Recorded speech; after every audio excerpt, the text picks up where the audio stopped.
Não foi o diabo não, foi Deus. Sabe essa porta que fechou? Eu vim aqui hoje para te falar, levanta.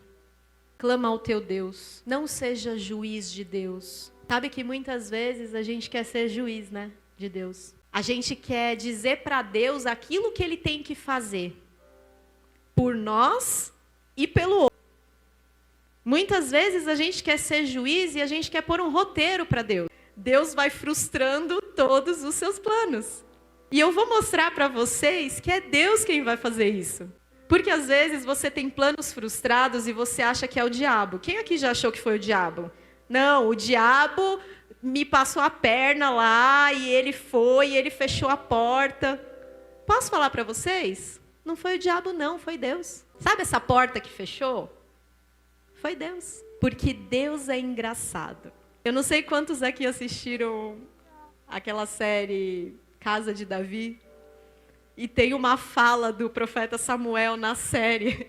Essa fala não está na Bíblia, mas ela se encaixa tanto. Ele vira e fala assim, Deus é engraçado.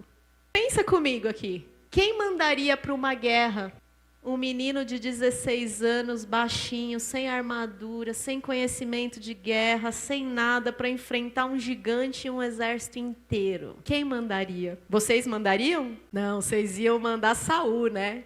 Que era o altão, o fortão. Vocês iam mandar os irmãos de Davi, né? Fala a verdade, fala para mim. Eu ia mandar eles também. Mas Deus é engraçado. Ele mandou aquele que não tinha aparência, não tinha formosura, não tinha habilidade, não tinha nada. Porque não era sobre quem ia para a guerra. Era sobre o que o Senhor ia fazer naquela guerra. Aqui com Jonas é a mesma coisa. Não era sobre Jonas ir libertar aquele povo. Era sobre o que Deus ia fazer na vida deles. Passa mais um versículo para mim. E diziam cada um ao seu companheiro, vinde e lancemos sorte, para que saibamos por que causa nos sobreveio este mal.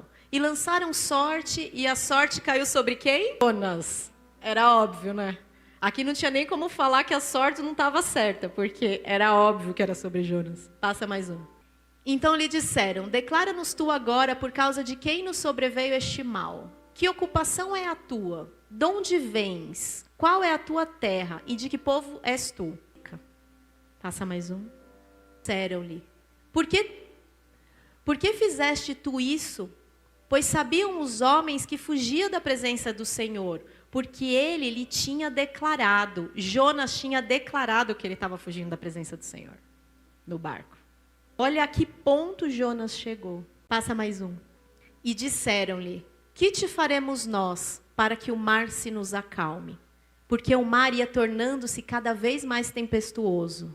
Pode passar? E ele lhes disse, levantai-me e lançai-me ao mar, e o mar se vos aquietará, porque eu sei que por minha causa vos sobreveio essa grande tempestade. Pode passar mais um. Entretanto, os homens remavam para fazer voltar o navio à terra, mas não podiam, porquanto o mar se ia embravecendo cada vez mais contra eles. Então clamaram ao Senhor e disseram, ah, Senhor, nós te rogamos que não pereçamos por causa da alma deste homem, e que não ponhas sobre nós o sangue inocente, porque tu, Senhor, fizeste como te aprouve. Mais um. A gente lê, às vezes, a Bíblia tão rápido e tão sem se aprofundar no que ela estava falando. Eu não sei se muitos de nós percebemos o que aconteceu nesse texto. Jonas aqui, ele estava pedindo para esses homens tirarem a vida dele. Jonas aqui estava pedindo para esses homens lançarem ele no mar. E não tinha saída para Jonas. Eles, os marinheiros que estavam no barco, que lembra que eles tinham outros deuses? Eles estavam clamando ao Deus de Jonas, para que Deus tivesse misericórdia deles. E eles tentaram, com toda a força deles, remar ao contrário para que eles não tivessem que fazer aquilo. Não, a gente vai dar outro jeito, não vai ser preciso sacrificar a sua vida. Mas eles lançaram Jonas no mar. E quando eles lançam Jonas no mar, Jonas perde realmente a vida. Eu não sei quantos aqui têm a percepção disso na história de Jonas. Jonas morreu. Jonas, ele morre quando ele é lançado no mar. Passa mais um versículo para mim. Temeram, pois, esses homens ao Senhor com grande temor e ofereceram sacrifício ao Senhor e fizeram votos. Quando eles lançam Jonas no mar, esses homens se convertem. Olha só que ironia. Jonas não estava resistindo ir para aquela cidade perversa, converter aquelas pessoas. Ele estava resistindo, não estava? Mesmo na desobediência deles, esse navio se converteu. Eles começaram a clamar o Deus de Jonas e a fazer votos e a oferecer sacrifício ao Deus de Jonas. E aqui no versículo 17, preparou, pois, o Senhor um grande peixe para que tragasse a Jonas. E este Jonas, 3 dias e 3 noites, entranhas do peixe. A partir desse versículo, quando Jonas, o peixe, Deus envia o peixe para ressuscitar Jonas.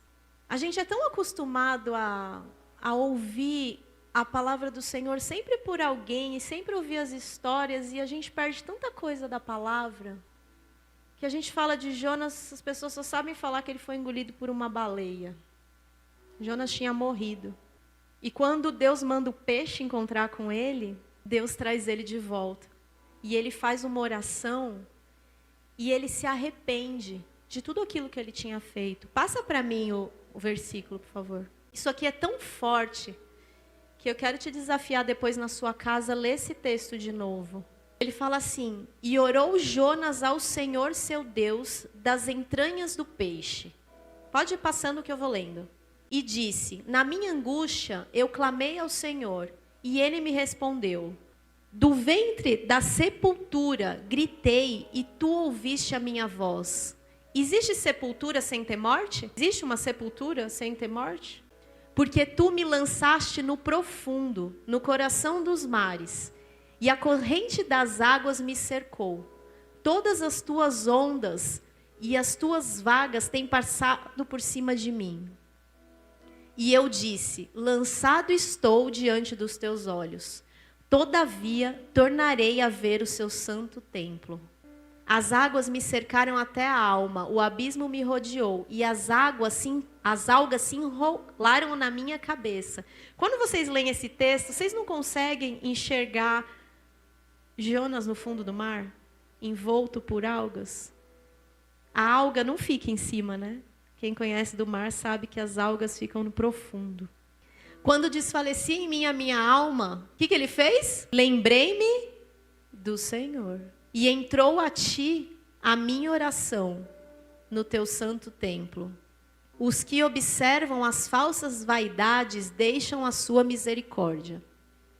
Mas eu te oferecerei sacrifício com a voz do agradecimento. O que votei, pagarei. Do Senhor vem a salvação. Jonas, ele teve um momento de arrependimento. E mesmo Jonas estando morto, o Senhor foi lá e restaurou a vida dele. Esse peixe aqui, ele tipifica Cristo. Esse peixe, ele tipifica Cristo. Eu tive uma clareza sobre isso ontem. Tem uma versão da Bíblia, que é a King James, a versão impressa, que fala que a alma dele já estava em decomposição. Na hora que eu li isso, eu falei, peraí, não é possível. Um corpo em decomposição é um corpo que já morreu. E o Senhor me levou lá para a história de Lázaro. Quem lembra da história de Lázaro? Que Lázaro morreu, ficou lá 4 dias e Jesus não tinha ido. E aí, depois de 4 dias, Jesus chega, manda uma palavra, tira a pedra, tira as ataduras de Lázaro e Lázaro ressuscita.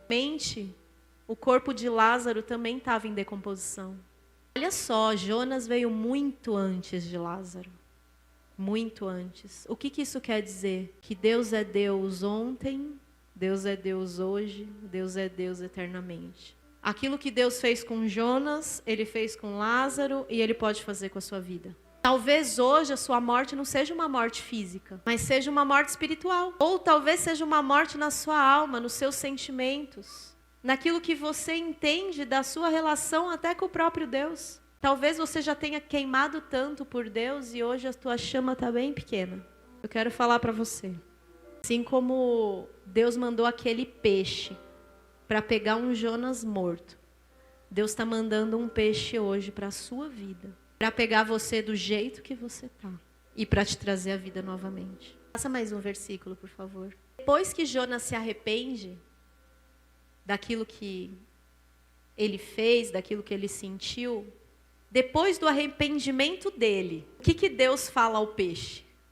Falou, pois, o Senhor ao peixe. Olha que loucura isso. Deus falou para o peixe. Deus é soberano sobre todas as coisas da sua vida. Deus é soberano sobre as coisas visíveis e invisíveis. Deus é soberano sobre a natureza. Na palavra não fala que Deus dá ordem aos anjos a teu respeito? Deus deu ordem para o peixe. Falou, pois, o Senhor ao peixe, e este vomitou a Jonas na terra. Eu quero que você pare nessa palavra, do jeito que Deus falou com esse peixe. Porque eu fiquei pensando ontem, eu falei, meu Deus, mas não podia ter uma outra palavra na Bíblia, né? Vomitou, o peixe vomitou Jonas. Não podia ter falado assim, o peixe deixou Jonas na praia. O peixe cuspiu Jonas. O peixe vomitou Jonas. O peixe deixou, largou Jonas lá. E está escrito, o peixe vomitou Jonas. Você quer saber por que esse peixe vomitou Jonas? Vou te falar por que o peixe vomitou Jonas.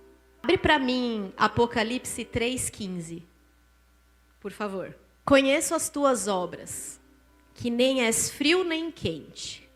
Quem deras fosse frio ou quente? Passa mais um. Sim, porque és morno e não és frio nem quente, vomitar-te-ei da minha boca. Aí é loucura, né? Eu falei, Senhor, não é possível. Acho que eu estou ficando louca aqui nas minhas associações bíblicas. Acho que eu estou viajando.